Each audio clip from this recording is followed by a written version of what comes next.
Welcome to StopFake, the place where we uncover disinformation about Ukraine and set the record straight. Among the fakes we examine this week, OSCE observers barred from the war zone in eastern Ukraine. Ukraine stops pension payments to Donbas internally displaced persons.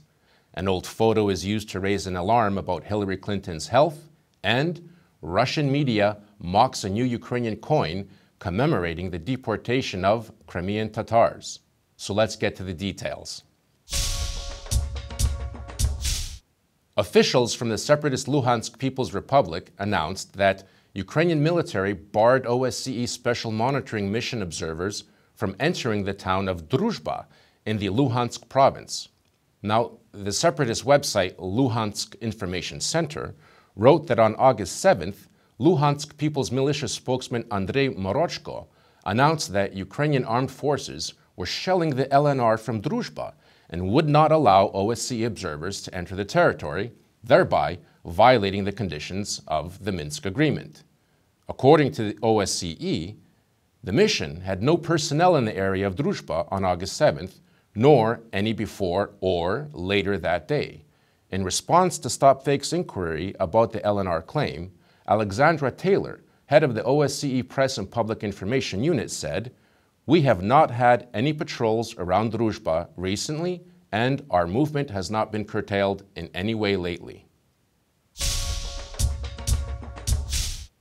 The Russian website Ukraina.ru reported that, according to the Minister for Social Policy, Mr. Andriy Reva, Ukraine cut pension payments for 300,000 Donbas retirees.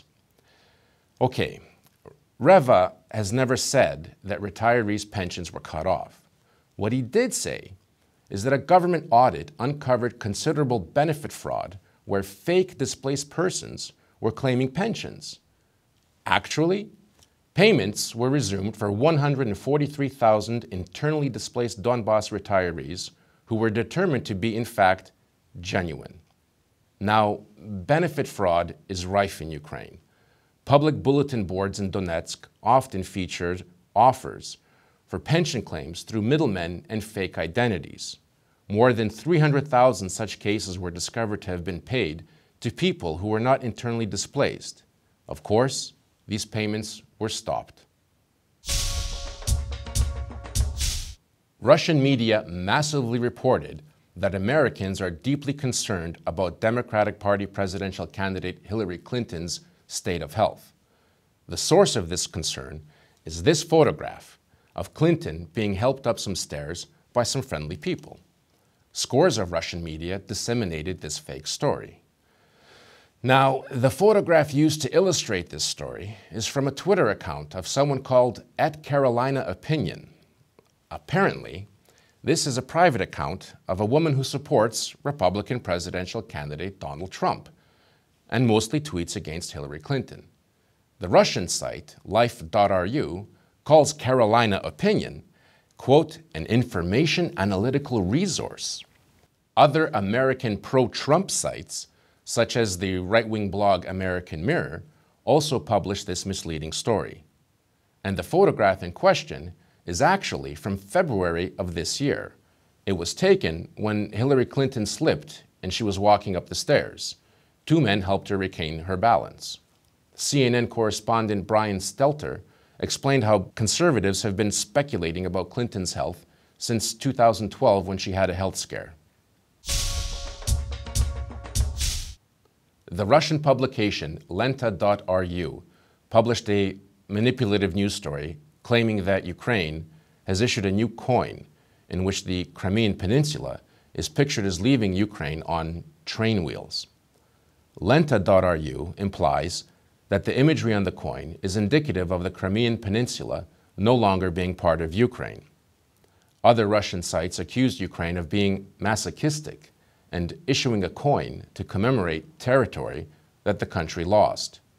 Now, the coin that Russian journalists have been mocking does in fact exist. The Ukrainian National Bank issued the coin to commemorate the 1944 deportation of Crimean Tatars from their homeland during Stalin's rule. The 5 hryvnia coin features a map of the Crimean Peninsula. Below the peninsula are train wheels atop train tracks, symbolizing the trains that carried thousands of Crimean Tatars to exile in Central Asia. Scores of Russian sites gleefully published similarly mocking stories about this story. That's it for this week. You can find more dissected disinformation on the StopFake website. Be vigilant, look out for fakes, and if you spot any disinformation about Ukraine, send it to us either by email or train for a truth autopsy. I'm Marko Suprun, and this is StopFake. Thanks for watching.